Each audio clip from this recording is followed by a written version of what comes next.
नमस्कार, मैं Neeraj Kumar the roots of Bharat के इस अंक में आपका स्वागत है।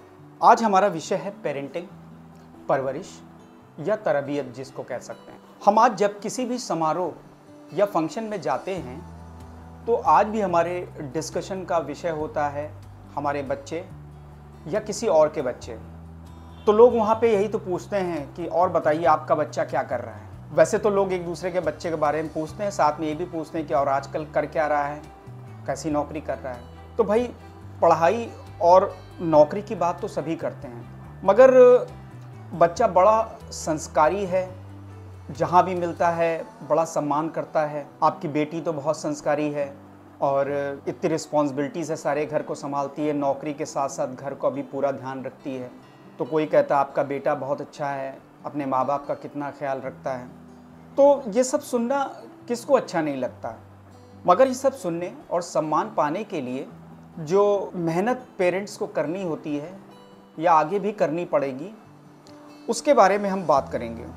ऐसा नहीं कि पेरेंटिंग के सारे गुण सभी में पाए जाते हैं। पेरेंटिंग एक ऐसी चीज़ है जो एक बहुत ही सतत लंबा प्रोसेस है, ये लगातार चलने वाला एक प्रोसेस है।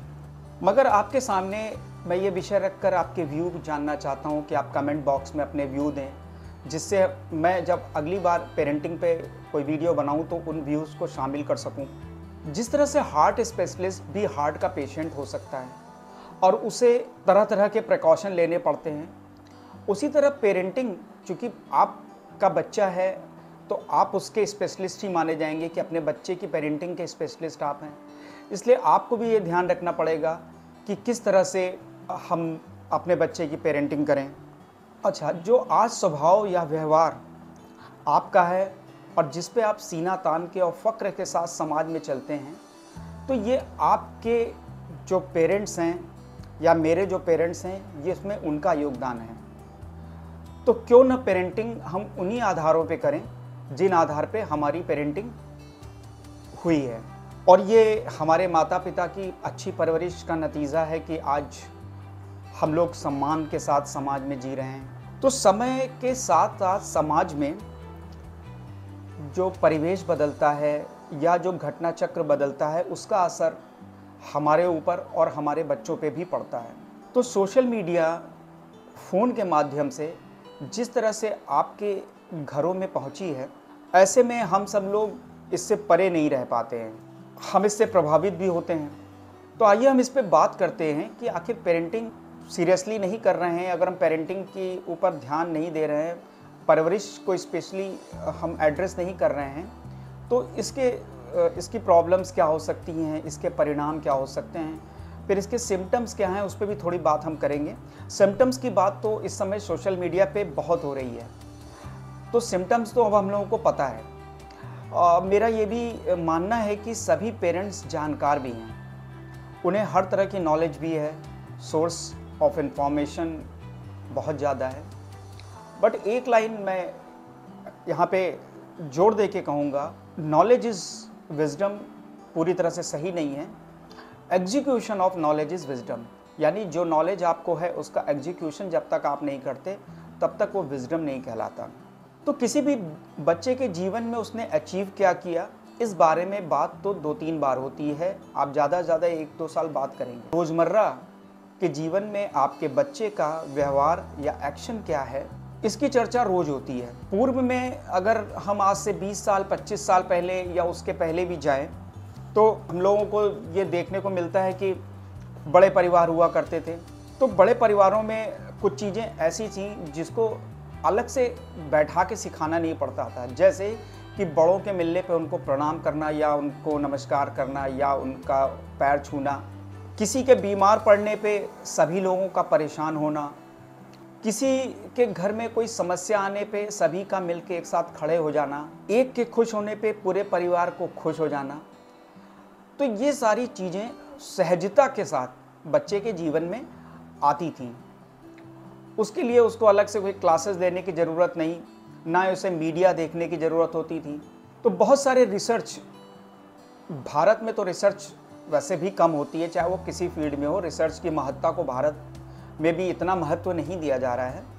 लेकिन जो बच्चों के डेवलपमेंट को लेके, बच्चों के पेरेंटिंग को लेके या बच्चों की हैबिट्स को लेके जो रिसर्च की जा रही है वो रिसर्च बहुत ही अलार्मिंग है कि सोशल मीडिया किस तरह से बच्चों को एडिक्ट बना रहा है। दोष बच्चों का उतना नहीं है, क्योंकि जब कोविड के दौरान ऑनलाइन क्लासेस शुरू हुई और मजबूरी हुई कि बच्चों को मोबाइल फ़ोन, कंप्यूटर, लैपटॉप या आईपैड वगैरह या टैबलेट्स वगैरह दिए गए, तो वो धीरे धीरे उनकी आदत में शामिल हो गया। बच्चों में मोबाइल के लत भी लग गई, अब ये छूट नहीं रही है। तो क्या इसमें सिर्फ बच्चों का दोष है? क्या हम इसके लिए जिम्मेदार नहीं हैं? अगर कोई बच्चा जीवन में कुछ अच्छी चीज़ अचीव करता है तो माँ बाप उसका श्रेय लेते हैं, माता पिता की तारीफ़ की जाती कि इन्होंने अच्छी परवरिश की इसलिए बच्चा इतना सक्सेसफुल हुआ। तो क्या अगर बच्चे में कोई कमी आ रही है, बच्चा बिगड़ रहा है, तो क्या ये जिम्मेदारी माँ बाप के ऊपर नहीं आएगी? माँ बाप लाख कहे कि इसमें हम लोगों ने तो ऐसा नहीं सिखाया, लेकिन होता ये है कि हम जाने अनजाने बहुत सारी चीज़ें ऐसी कर रहे होते हैं जिसका प्रभाव बच्चों पे पड़ रहा होता है। और ख़ासकर जब ये देखिए कि परवरिश पे आकर जब हम बात करते हैं, तो जब किसी बच्चे के ख़राब होने पे अनायास ही हमारे परिवारों में या किसी के घर में पहली चीज़ मुंह से निकल के आती है, पेपर की न्यूज़ पढ़ें या सोशल मीडिया कोई घटना के बारे में आता है बच्चों से रिलेटेड, तो हम अनायास ही कहते हैं कि परवरिश में कोई दोष रह गया होगा। तो आइए हम देखने का प्रयास करते हैं कि परवरिश की कमी किस तरह से हमारे व्यक्तिगत और सार्वजनिक जीवन को प्रभावित करती है। सभी बच्चे एक दूसरे से अलग हैं और एक ही तरह से पेरेंटिंग सारे बच्चों की जाए ये भी संभव नहीं, क्योंकि हर बच्चे का स्वभाव अलग है, उसका वातावरण अलग है, उसके घर की फाइनेंशियल कंडीशन अलग है। इसका पहला उसूल तो यही है कि first do it and then say to your children. पहले आप खुद अपने अंदर वो चीज़ें उतारें, उसके बाद अब बच्चों से उम्मीद करें कि वो इसको करेगा। जैसे कि अगर उदाहरण के तौर पे यदि आप चाहते हैं कि आपका बच्चा बेईमानी ना करे तो आप बेईमानी ना करिए। आप चाहते हैं कि वो झूठ ना बोले तो आप झूठ ना बोले। अगर आप चाहते हैं कि वो दूसरे से दुर्व्यवहार ना करे या आपके साथ भी दुर्व्यवहार ना करे तो आप भी उसके साथ दुर्व्यवहार ना करिए या किसी अन्य के साथ ना करिए, क्योंकि बच्चा जो चीज़ ऑब्जर्व करता है वही एब्जॉर्व करता है। अमूमन ये देखा जाता है कि कोई भी आपके गेट पे खटखटा रहा है और फादर ने देखा कि उस आदमी से मिलने में उनको इंटरेस्ट नहीं है, तो वो बच्चे से कहते हैं कि जाओ कह दो कि पापा घर पे नहीं है। अनजाने में आपने जो चीज़ की है उसको वो सीख लेता है, उसी को फॉलो करने लगता है। पेरेंटिंग में एक चीज़ बहुत इंपॉर्टेंट ये है कि माता पिता कई बार इस बात पे अक्सर एक दूसरे को ब्लेम करते हैं कि बच्चा जब ठीक ठाक होता है, कुछ अच्छे नंबर लाता है, तो दोनों पेरेंट्स में दोनों कहते हैं कि ये मेरी वजह से है, मेरा बच्चा। और जब उसमें कुछ ख़राब आदतें होती या कुछ उसकी परफॉर्मेंस गिरती तो कहते हैं वो तुम्हारी वजह से है। तो बच्चा वहाँ से आपकी आदतों से दोषारोपण करना सीखता है, वो ब्लेम्स करना सीखता है और वो फिर धीरे धीरे उसकी आदत का हिस्सा बनता चला जाता है, वो उसकी इनहेरेंट क्वालिटी में कन्वर्ट हो जाता है। तो इसलिए समाज में आप ज़्यादातर लोग जब नेगेटिव बात करते हैं तो इतना पक्का है कि उनके परिवार में नेगेटिविटी की बातें अनजाने में होती रहती हैं। इसको आप कभी भी ऑब्ज़र्व करके देखिएगा कि नेगेटिविटी की बातें आदमी जब करता है तो बच्चे भी उसी तरह से बातें करने लगते हैं। जैसे कि पेरेंट्स कहते हैं कि अरे समय बड़ा ख़राब चल रहा है, या मैं बचपन में मेरा समय बहुत ख़राब था, लेकिन आपने जब अच्छा किया तो आप उन बातों को बताइए कि किस तरह से अच्छा किया। तो बच्चा भी सीख जाता है कि मेरा भी समय ख़राब चल रहा है, मेरा भी बचपन ठीक नहीं था। तो उसके सिम्टम पे अगर जाएंगे तो सिम्टम तो इसके बहुत सारे हैं, लेकिन इसमें कई जनरेशन भी इन्वॉल्व हैं, जिसमें कि हम इसको आईपैड जनरेशन कहते हैं, डूम्ड जनरेशन कह रहे हैं, जेन अल्फ़ा, जेन जी जनरेशन, और उसके बाद एक जनरेशन मिलेनिया भी है जो इससे पहले की है। तो ये टेक्निकल वर्ड्स में बहुत अगर जाएं तो हम उससे कुछ रिज़ल्ट तो नहीं निकाल सकते। हम सिर्फ इस रिसर्च से ये समझने की कोशिश कर सकते हैं कि बच्चे किस दौर से गुजर रहे हैं और पेरेंट्स किस तरह से उस दौर से बाहर निकलने में हेल्प कर सकते हैं बच्चों को। तो इसके सिम्टम क्या हैं कि बच्चे डम्बेस्ट हो रहे हैं, टीचर्स के साथ अब्यूज़ कर रहे हैं, हार्ट डिजीज़ उनको हो रही है, स्ट्रेस हो रहा है, ब्लड प्रेशर है, ओवर स्टिमुलेशन ऑफ ब्रेन है, स्पीच में उनको डिले हो रहा है बोलने में, वो कभी कभी अपने को पीटते हैं और गुस्से में कई बार सामने वाले को भी पीट देते हैं। इंस्टेंट ग्रेटिफिकेशन चाहते हैं, उनके अंदर धैर्य की कमी हो रही है, सोशल रिकग्निशन चाहते हैं। और उसके अलावा ADHD एक बीमारी है कि attention deficit hyper activity disorder, ये भी एक दिक्कत हो रही है। साथ में लैक ऑफ स्लीप। तो ये सारे इसके सिम्टम हैं। सिम्टम तो हमने समझ लिए और सोशल मीडिया में सिम्टम्स पे काफ़ी बात हो रही है। तो पेरेंटिंग है क्या? कि पेरेंटिंग है कि बच्चों को बिना शर्त प्यार और समर्थन दें, बच्चों को बोलने की अनुमति दें, बच्चों के साथ ज़्यादा से ज़्यादा समय बिताएं, बच्चों की जो क्वालिटी है, इनहेरेंट क्वालिटी, उसकी प्रशंसा भी करें। और घर में पॉजिटिव एनवायरनमेंट होना चाहिए। अब बच्चों को बिगड़ने के जो मुख्य कारण है उसमें सबसे पहला रोल जो है वो है मोबाइल फ़ोन का। मोबाइल फ़ोन के बारे में रिसर्च जो कहती है कि 91% बच्चे जो है जो मोबाइल फ़ोन ज़्यादा यूज़ करते हैं वो एंजाइटी का शिकार होते हैं। 65% बच्चे एडिक्टेड हो जाते हैं, मतलब वो मोबाइल फ़ोन के बिना रह नहीं सकते, वो खाते पीते सोते जगते उसको देखते हैं। इस पे एक छोटी सी घटना मुझे याद आती कि एक बार मैं किसी जगह बैठा हुआ था और वहाँ पे एक पेरेंट्स आए, उनका बच्चा साथ में था। तो पेरेंट्स अपने आपस में बात करने के लिए उन्होंने बच्चे को फ़ोन दे दिया और वो आपस में बात करते रहे। बच्चा उतनी देर में करीबन 30 मिनट तक वो लगातार रील स्क्रॉल करके देखता रहा। और उसको मैंने कई बार आवाज़ भी लगाई कि और बेटा कैसे हो, बेटा कैसे हो। उस बच्चे ने एक बार भी अपना अटेंशन मेरी तरफ नहीं किया। तब मुझे ये लगा कि ये सिचुएशन तो बहुत ख़तरनाक है। ये सिर्फ उस बच्चे की कहानी नहीं है, ये घर घर के बच्चे की कहानी है। बच्चा ऑलमोस्ट रोबोटिक हो रहा है, उसके अंदर IQ हो सकता है कि ठीक हो, बट उसका EQ खराब हो रहा है। मोबाइल फ़ोन से जो रिलेटेड जो इश्यूज़ हैं वो क्या है कि आपके आई स्ट्रेन और विज़न प्रॉब्लम एक कॉमन फिनोमिना हो रहा है। छोटे छोटे बच्चों को चश्मे लग जा रहे हैं। नेक और बैक पेन, ये दूसरा इसका जो रिज़ल्ट है। फिर स्लीप डिस्टर्बेंस, जिसमें कि आपका डिले इन बेड टाइम है, डेफिसिट इन स्लीप है, ब्लू एंड जो ब्राइट लाइट जो मोबाइल फ़ोन से निकलती है वो भी आपकी आंखों पे असर डालती है। इसके साथ साथ आपका जो सर्केडियन रिदम है वो बिगड़ जाता है। सर्केडियन रिदम जो होता है ये आपका बायोलॉजिकल जो साइकिल है 24 आवर्स की, वो बिगड़ जाती है, जिसमें कि सोने उठने का टाइम पूरा बिगड़ जाता है। आप दिन भर सोते हैं और रात में जगते हैं, जिससे आपकी मेंटल, फिजिकल और बिहेवियरल प्रोसेस होता है वो पूरा का पूरा बिगड़ जाता है। हियरिंग लॉस आपको सुनने को मिलेगा कि आप बच्चे को आवाज़ लगा रहे हो, बच्चा एक बार में रिएक्ट नहीं कर रहा है। रेडिएशन एक्सपोजर और लोगों से इंटरपर्सनल रिलेशन में कमी होना, लोगों से कम इंटरेक्ट करना, रिस्पॉन्स बिहेवियर स्लो हो जाता है।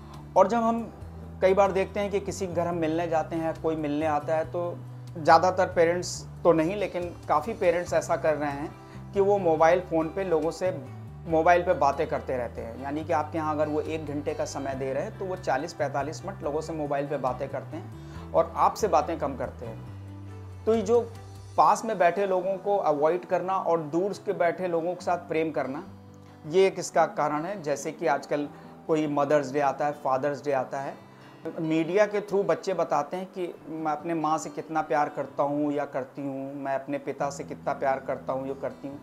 बट उनके साथ रहने में उनको प्रॉब्लम होती है कि 1-2 दिन के लिए आते हैं और वापस अपने वर्क प्लेस की तरफ भागते और रुकना नहीं चाहते। तो वो प्रेम किस तरह का है ये भी समझने की ज़रूरत है। बच्चों की फूड हैबिट ख़राब है, खाने का टाइम नहीं है या जंक फूड खा रहे हैं। रूटीन आपको देखिए तो सोने उठने का टाइम बिल्कुल सही नहीं है। देर से उठना, रात में देर से सोना, कई बार पूरी पूरी रात जागना उसका एक कारण है। फिज़िकल एक्टिविटी बच्चों की न के बराबर हो रही है। स्पोर्ट्स एक्टिविटी में इंडोर आउटडोर कोई गेम बच्चा नहीं खेल रहा, वो सारे गेम फ़ोन पे खेल रहा है। कॉग्निटिव लेवल पे उसका डेवलपमेंट नहीं हो रहा है। मेंटल हेल्थ उसकी अफेक्ट हो रही है। एकेडमिक परफॉर्मेंस डिग्रेड हो रही है।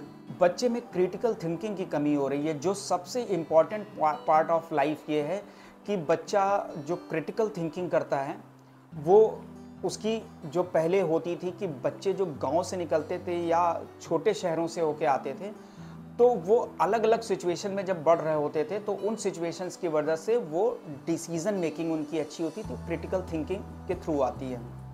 तो डिसीजन मेकिंग गड़बड़ होना और साथ ही ईक्यू गड़बड़ होना, इमोशनल क्वोशेंट।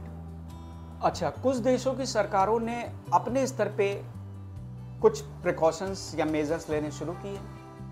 ऑस्ट्रेलिया और डेनमार्क में 17 वर्ष की आयु तक बच्चों को अब मोबाइल फ़ोन बैन कर दिया गया है।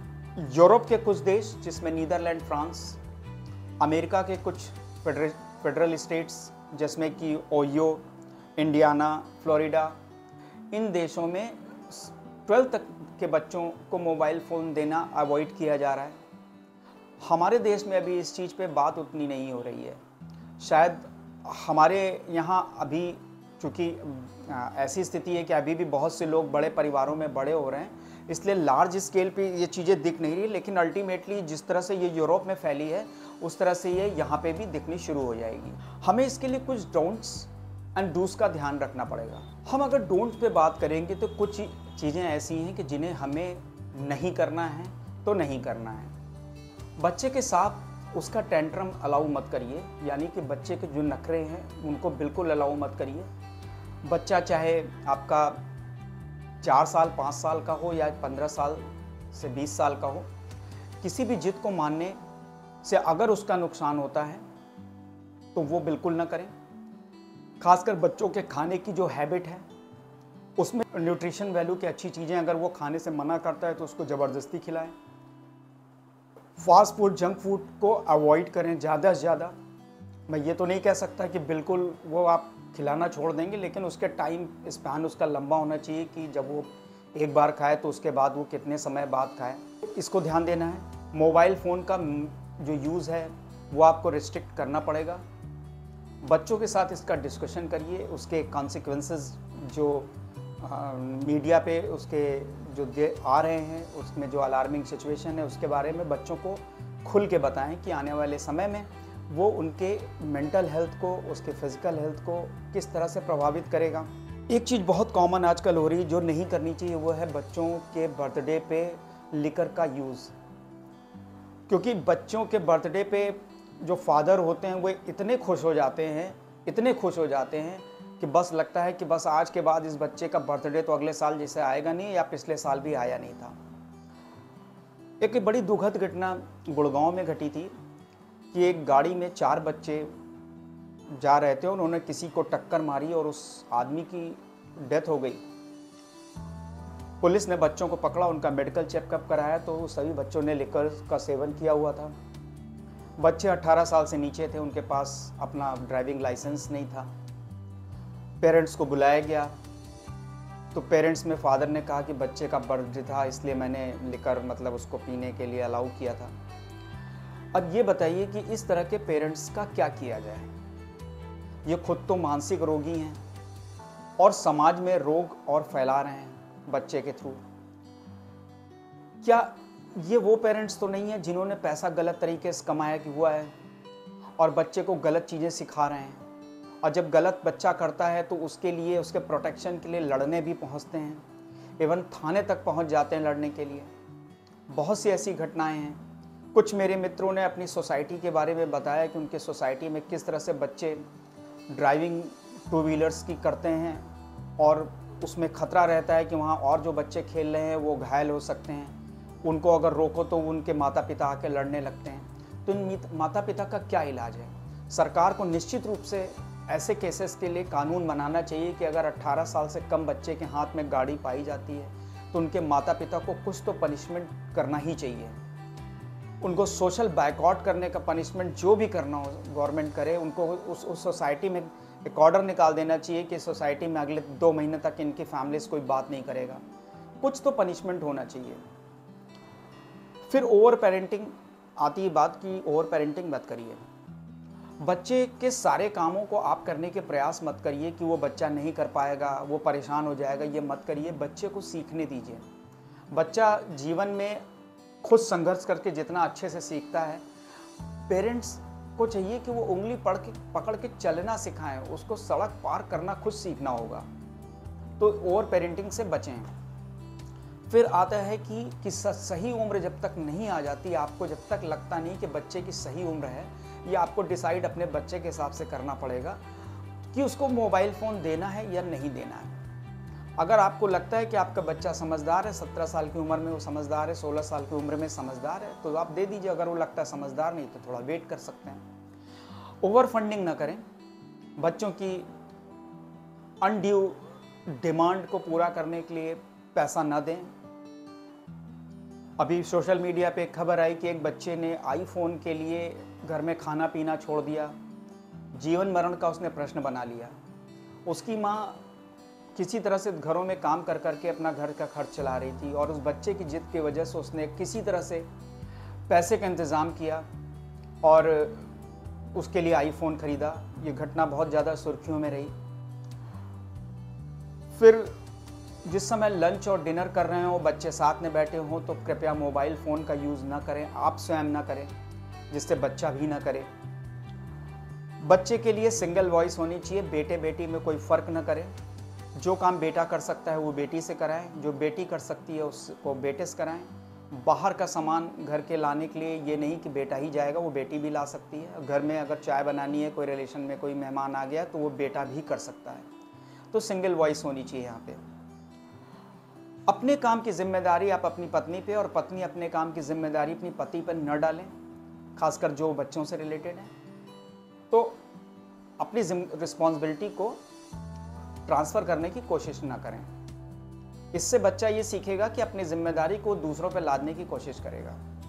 और पति पत्नी में इतनी अंडरस्टैंडिंग होनी चाहिए कि बच्चे को ये बात कभी ना लगे कि उसके माता पिता में अंडरस्टैंडिंग की कमी है, वरना वो उसका भी एडवांटेज उठा सकता है। बुजुर्गों को आप बस डस्टबिन मत कहिए।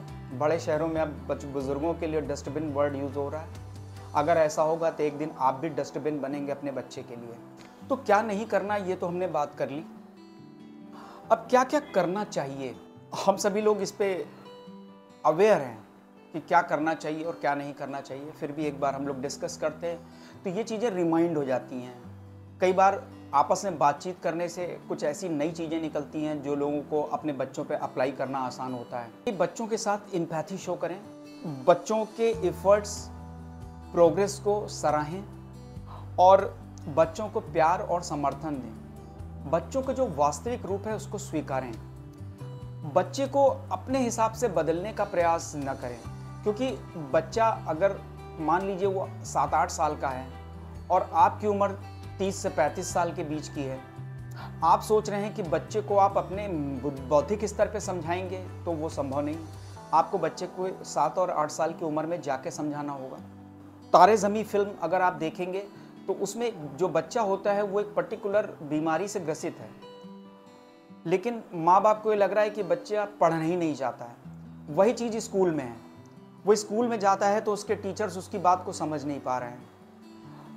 फिर उसको हॉस्टल में रखते हैं। हॉस्टल में भी सारे टीचर्स उसको ऑलमोस्ट ये समझते हैं कि ये लड़का सीरियस नहीं है। तो फिर एक टीचर, आर्ट्स का टीचर आता है, वो उसकी बात को समझता है क्योंकि वो उस पूरे प्रोसेस से गुजर चुका है।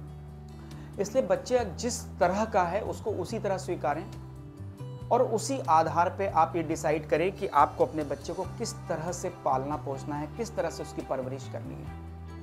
ये ज़रूरी नहीं कि आपके पड़ोस में कोई बच्चा है या आपके रिलेशन में कोई बच्चा है जो पढ़ने में बहुत तेज़ है, उसके 95-96% आते हैं, आपके बच्चे के 55-60% आते हैं, तो आपको उसी तरह से जैसे वो पाल रहे हैं वैसे आप पालें, ऐसा नहीं है, क्योंकि आपका बच्चा डिफरेंट है, वो बच्चा डिफरेंट है। बहुत दुख होता है कई बार कि ऐसे बच्चे अंदर अंदर इतना ज़्यादा परेशान होते हैं, अपने अंदर इतना ज़्यादा उनके अंतर्द्वंद चल रहा होता है, वो कह नहीं पाते हैं, अपने पेरेंट्स से ही बात नहीं कर पाते हैं, जबकि पेरेंट्स को ही समझना होता है उनका बच्चा है।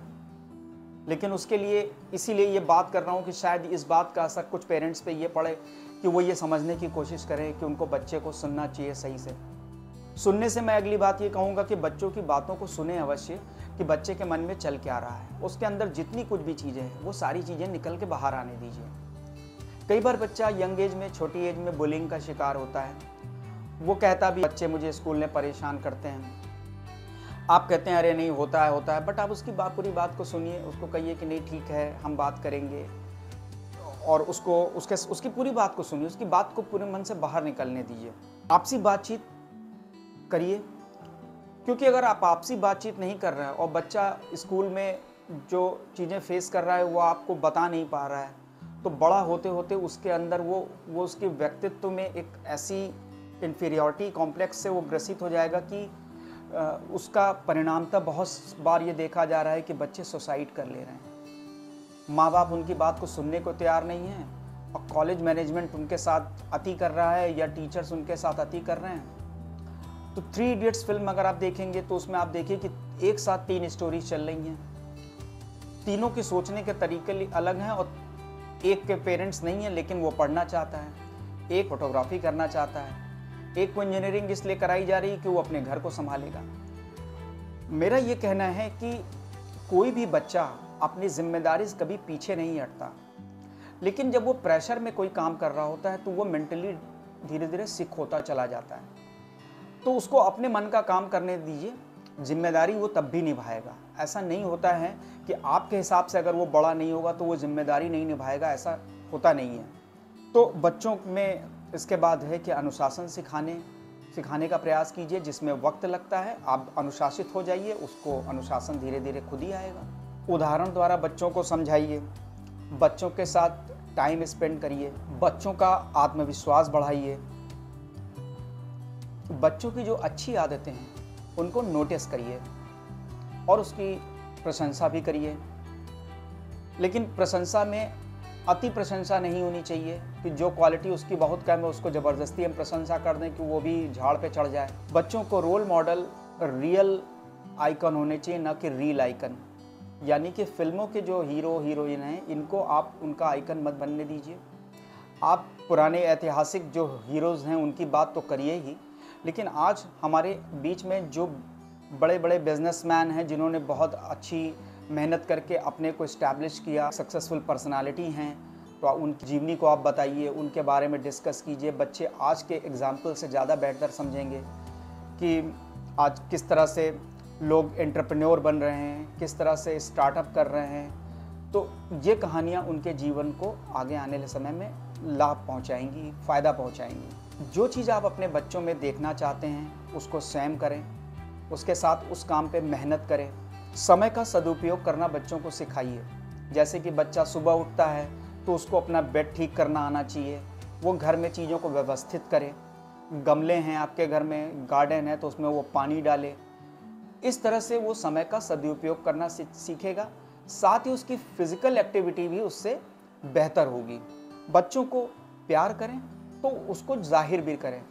हमेशा खासकर फादर बच्चों के साथ प्रेम से बोलना नहीं चाहता। जब उसकी माएँ कहती हैं कि भाई आप ठीक से बोलते नहीं, वो कहते हैं सब प्रेम तो करता हूँ, तभी तो फीस देता हूँ, तभी तो उसको घुमाने ले जाता हूँ, सब कुछ करता हूँ, लेकिन मैं ऐसे बोल नहीं सकता क्योंकि मेरी वो आदत नहीं है। सन है या डॉटर है, वो फादर से दूर होने लगते हैं। तो ये नहीं होना चाहिए, क्योंकि जो बच्चों के पेरेंटिंग करते समय, परवरिश करते समय हमें अपने लक्ष्यों को याद रखना चाहिए। बच्चे के क्या लक्ष्य हैं वो याद रखने चाहिए, जिससे पेरेंटिंग करते समय उस लक्ष्य की तरफ बढ़ते समय हम लोगों को कोई दुविधा ना हो।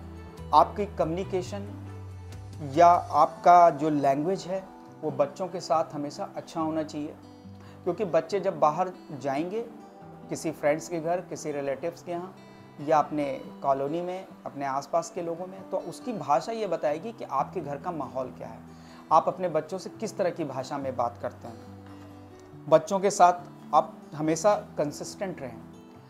आपका जो स्विंग ऑफ मूड है ये बच्चों को कभी दिखना नहीं चाहिए कि बच्चा आपसे कोई प्रश्न करने आता है, किताब लेके पूछ रहा है और आपने कहा कि मेरा मूड नहीं है, अभी मेरा मूड ख़राब है।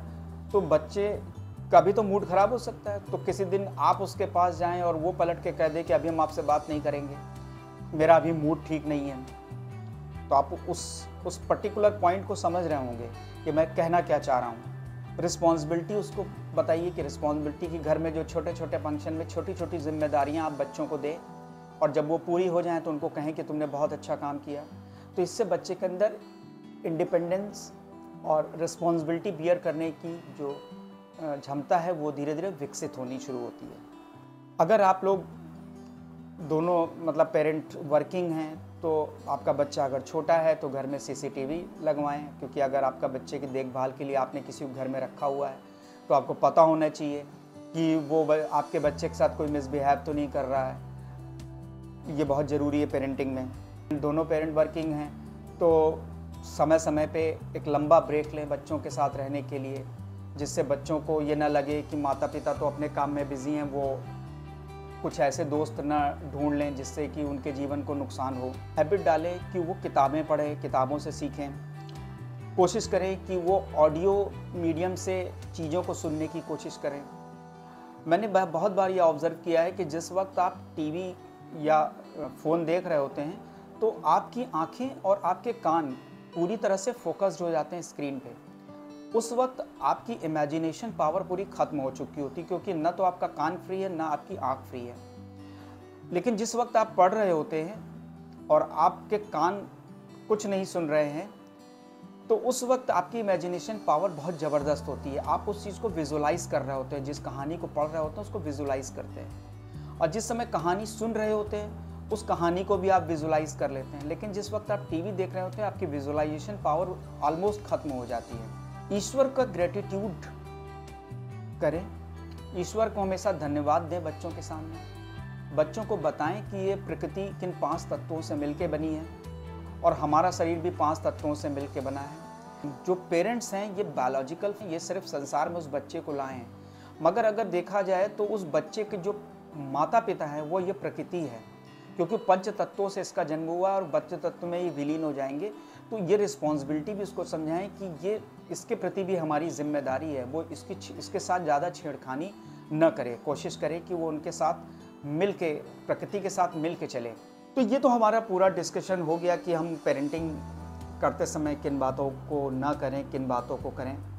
साथ ही पेरेंटिंग की बहुत सारी स्टाइल हैं। बड़े शहर में अगर आप रह रहे हैं तो आप नेट के माध्यम से पेरेंटिंग कैसे कैसे हो सकती है उस पर भी रिसर्च हैं, उनको पढ़ सकते हैं, क्योंकि आपको बड़ा परिवार तो बड़े शहर में मिलेगा नहीं जो आपके घर में पेरेंटिंग का सिस्टम डेवलप कर देगा।